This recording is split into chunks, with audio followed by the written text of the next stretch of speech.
Hey guys, Zach here from NWP. We have Pete's top 4 Soul Striker Policeman deck. So yeah, I'll just let Pete explain what's going on. Hey guys, how's it going? Peter here. Just here to deck profile my Oceanic's top 4 Soul Striker list that I played when was it last weekend. I had a bunch of fun with the deck. This deck, you'll see it's a little bit different compared to your normal Soul Striker list that you'll see. Super fun to play, and I'll get into it. So, obviously we're using the Reboost Soul Striker leader. When he attacks, draw 1 card, or you can untap one of your mono blue energy. Most of the time you're going to be drawing a card. Then he awakens. Essentially the same thing, but now you draw a card and then you restand up to 2 of your mono blue energy. So this is really good for obviously extending your plays. You can tap out, play a 4 cost, for example, 4 energy, swing, restand 2. So it's essentially like a cost you are 2. I wanted to basically abuse the fact of this leader untapping and giving me more energy than what I should, and it's kind of one of the main reasons I wanted to play this. And obviously being blue, it has access to like a lot of really cool tools. Alright, so we'll get into it. Now, by probably seeing this 1 drop, you guys probably would have clicked onto what type of variant of Soul Strike I'm playing. It's the Collectibles engine. We're playing 4 of the Searcher. Look at the top 7, add a U3 to hand, so we're going to be looking for the other pieces of the chain, which will be, so running 4 of that one, and then we are running 3 of the 4 drop. 4 drop, EX Evolve for 1 over the 1 drop. Dual attack barrier has a really nifty effect. You know, tap 1, negate a 4 or less, which actually did come up for me in the tournament a few times. Having dual attack and the barrier, like you can basically apply the pressure and help obviously get your opponent down to whatever life total you need to kill them. So I ran 3 of that. Then we ran 3 of the 5 drop. This one you evolve over the 4, of course. Keep 1 of each of these here for anyone who hasn't seen this chain before.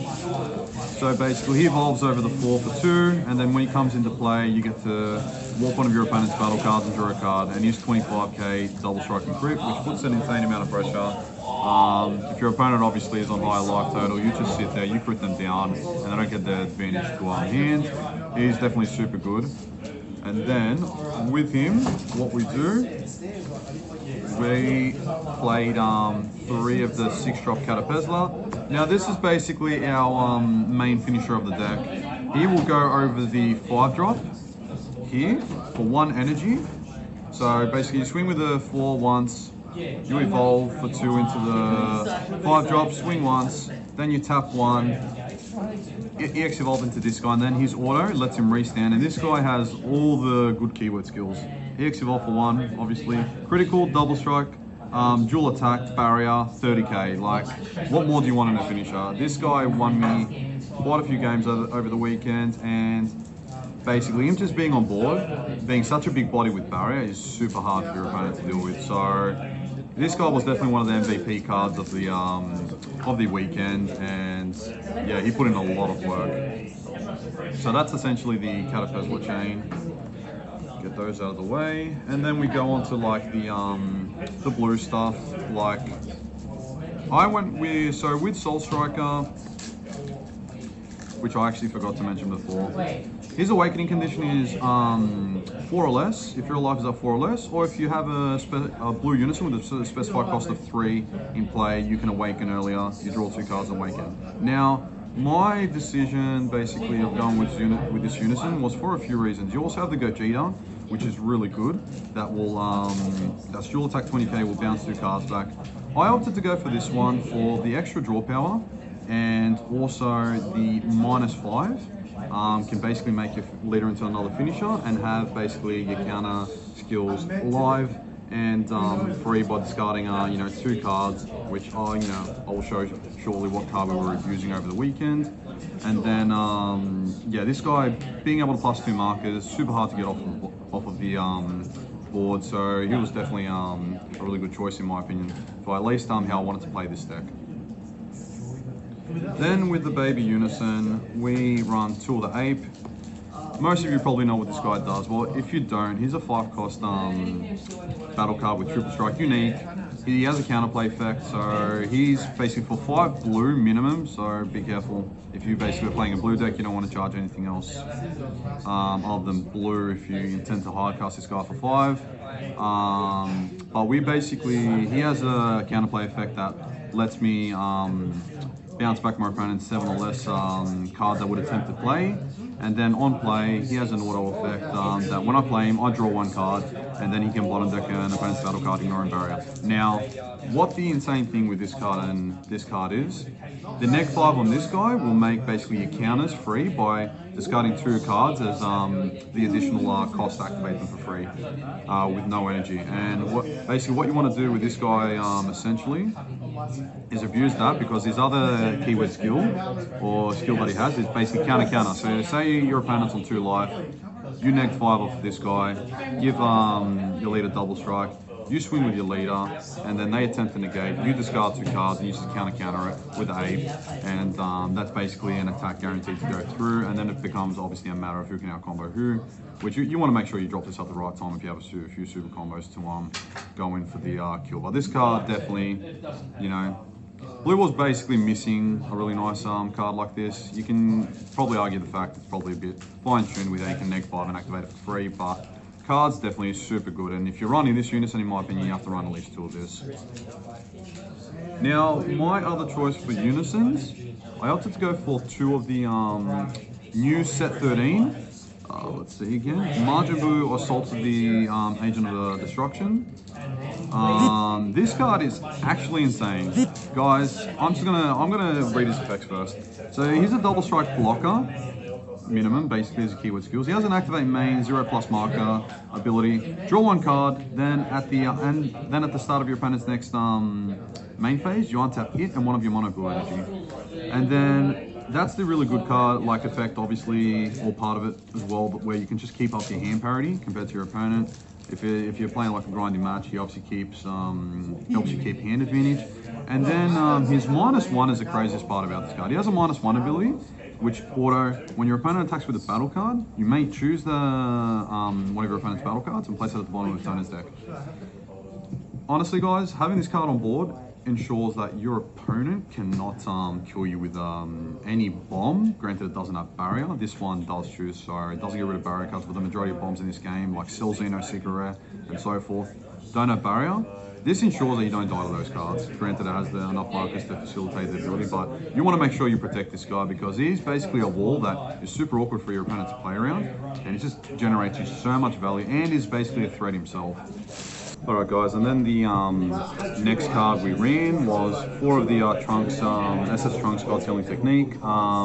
Obviously, we're running a blue deck with blue Unison and everything, so we run 4 of this. This is our main counterplay of the deck. Stops anything from being played. Granted, it doesn't have deflect, but the majority of things in this game don't. Any floodgates you want to stop from halting your turn when you're trying to kill with certain cards in your deck, like the Caterpillar Chain or whatever else. Any battle card your opponent plays is going to be problematic for you. You just discard this, bounce it back to hand instead of it being played, and a lot of the times that can end your opponent's turn. So definitely running a 4 of that. That's pretty self-explanatory for a blue deck. And then we are running 3 of the SS Trunks Heroic Prospect Floodgate. So basically, I had a few matchups this weekend where a lot of my opponents were playing and swinging with battle cards, which I'll get into soon. That costed higher than energy. So this card came in handy a lot. So what he does, if you have a blue Unison in play, he becomes a 1 cost instead of a 3 cost in here. So he's reduced by 2, and then you negate with him, and then when he successfully hits the board, if your opponent wants to attack with anything higher costed than their current energy, they have to bottom deck 2 cards every time for the duration of the turn. So it was good for halting those decks that were just swinging tall with a lot of big things super early, and bought me the extra turns that I needed to. So definitely a handy card. 3 I found was a perfect ratio. You don't want 4 because you essentially basically have this live turn 3 onwards because you run 3 costed Unison. So 4 was a bit too over the top for me, so 3 was definitely the perfect ratio for me. Then pretty self-explanatory again, the super combos of choice were 3 blue Vegeta, bottom deck 1 card, draw 2 if your life's are 4 or less, and all of your energy is blue. And then we teched in 1 Zeno super combo. What this super combo does in conjunction with this one, or comparing it to this one, if your life's a 5 or less, you can, and you combo with this card, you can choose one card in your energy, add it to your hand, and then place another card from your hand into your energy. So he was super good for letting me overextend turn 3, tapping out and not getting punished for it. Good against yellow, Mecha Freezer, for example. They try to tap you out, and then you have one of these in hand, and you untap, and you obviously have the extra energy to survive, and basically, you know, further your defensive plays. So this card was definitely very useful and came in handy for me. So I like the 3-1 split. You can do 2-2 if you like, because sometimes you are at like higher life with this leader a lot of the time and everything, but basically there's a lot of aggro on this format at the moment, so I guess having the, for me, I like the 3-1 split, so good. And then the next blue staple we ran was 4 bean, pretty self-explanatory. Tap a blue, give something, you know, any of your cards, plus 5k for the duration of the turn during your turn, your opponent's turn, then restand 2 energy. So, in a sense, itself for any low to the ground decks, bean's a bit of a floodgate, makes you lead a 20k per turn, and then at that point your opponent has to like sit there, combo an extra card on top of the 15k swing. So, definitely useful. I wouldn't run any less than 4 in just about every blue deck. The only blue deck I can think of where you wouldn't run bean is Blue Baby, but other than that, every other deck that runs blue should be running 4 of this. Then we're going to get into one of the MVPs of the weekend, Intersecting Fates. Guys, this card's like absolutely insane for me personally. Deck thinning is deck winning, as the saying goes, and this card essentially what it allows you to do, if your leader card is blue, you look at the top 2 cards of your deck, add 1 to your hand so you don't have to reveal to your opponent, then bottom deck the next card, then at the end of the turn you untap an energy. So essentially it's a free top 2 searcher for any card in your deck, which if you're looking for super combos, if you're looking for your secret rare, if you're looking for beans, you're looking for any other part of the Catapesla chain, this card definitely is useful in finding those. Helps fill your drop area for the other realms that you'll see shortly that I'm running this deck. And this card honestly like was one of the MVPs over the week and helped me find so many offensive tools and defensive tools that I needed to win games. So definitely recommend trying this out in blue decks, guys. It really paid off for me. Another self-explanatory card. If you're playing blue, I ran 4D Magic. Tap 1, tap a blue, and untap 2 of, checking again, yes, untap 2 of your blue energy. Basically, it helps further your defensive plays, gives you that extra energy as well, and basically negates the attack. So, and Sparking 5, take a life, negate, restand 2. So not much needs to be said about this card. So playing blue, you run 4 of this. Then we run, being a blue deck, we get to abuse or run this card, this SCR, Baby Hatch. Man, I'd be lying if I said, in my opinion, this isn't one of the top 3 best secrets in the game. Like, in my opinion, he's one of the top 3 best secrets in the game, hands down. The fact that he buys you an extra turn and says to your opponent, you skip a turn, is just insane. You essentially, if you have 3 or more energy, negate the attack, and play this guy, and if you do, your opponent can't attack for the turn period with anything. And if your leader card is mono blue and you have the 3 or more energy, you can discard a card and activate this card's counter skill or counter attack skill without paying its energy cost. Plus is a 40k body. Like, what more do you want? This guy helped me win 2 of my more harder matchups this weekend, which I'll get into, and yeah, just like being able to buy me that extra turn for killing the crack pack was insane. Now, for some of the tech choices being best of 1, which I forgot to mention before for this online regional event, I teched in 2 Mecha Kabora. This card actually came in very useful. You're basically playing for 2, he's got the flex, so he's coming down, your opponent can't stop this. And you declare basically the original energy cost and a character name of whatever battle card you don't want to deal with during your opponent's next turn, and this in a sense against certain decks can help buy you another turn. So definitely, he was basically a last minute change up in the deck that I decided to chuck in, and he actually paid off. So definitely very good card, plus he's a 15k body, which is super nice. So Meki was very good for me. Then we play our other tech options. We run 2 1-drop Kamis. A lot of boards at the moment in the format are going super wide. King Piccolo, King Vegeta, for example, in red. And honestly, this card, he's coming down as well. He has Deflect. You draw 1 card, then activate main, tap 2. If your opponent has 4 or more battle cards in play, KO all of your opponent's, you and your opponent's 4 or less battle cards, ignoring barrier. This actually helped me against one of my matchups, my King Vegeta matchup, and he was just super useful and everything. And you know, he basically clears the board, draws you a card, puts your energy, swing with leader, restand 2. So for 1 energy, essentially in this deck, using this card, you wipe boards and everything that you need to help you stabilize. So definitely, it was a good tech option, and I'm glad that I picked him. All right, guys, and then basically for our last 2 finishes that we ran in the deck, 1 SS4 battle fighting against Bait. I assume you guys know what this does. Just in case though, Overwhelm 6. Dual attack, 25k beat stick for 0 energy. Basically, you can pressure early game, end games potentially. I hope you go for basically, you know, the kill late game. Super useful card, and there's a reason why. Basically, a lot of hype was built up around, you know, around him a little while ago. So definitely, taking 1 of this in. This came in useful and definitely a very good card. And then the last one, which actually helped me win one of my matches, was actually 10-drop Fu. Most of you guys that have been in this game for a while probably know what this guy does. Just in case though, we'll go over it. So he's a 10 cost, but we're not paying 10 energy for him. We're actually overwhelming and warping at least 10 cards from our drop, tapping 6 and playing this guy. And he's got the auto. When you play this guy using Overwhelm, your opponent cannot activate skills on cards other than the leader card until the end of their next turn. So essentially, this guy, if he lands on the board successfully, he's just outright winning you the game. Especially if you have like another, you know, beat stick, something else double strike, or at least 1 to 2 other cards on board as well. It's like, as soon as this guy comes down, it's basically GG's. Yeah, there's not much more that needs to be said about this guy. He's like essentially like another Seeker Rare finisher, so definitely a very useful card. And what are your matchups? So my matchups were round 1. I came up against Cell Surge, won that.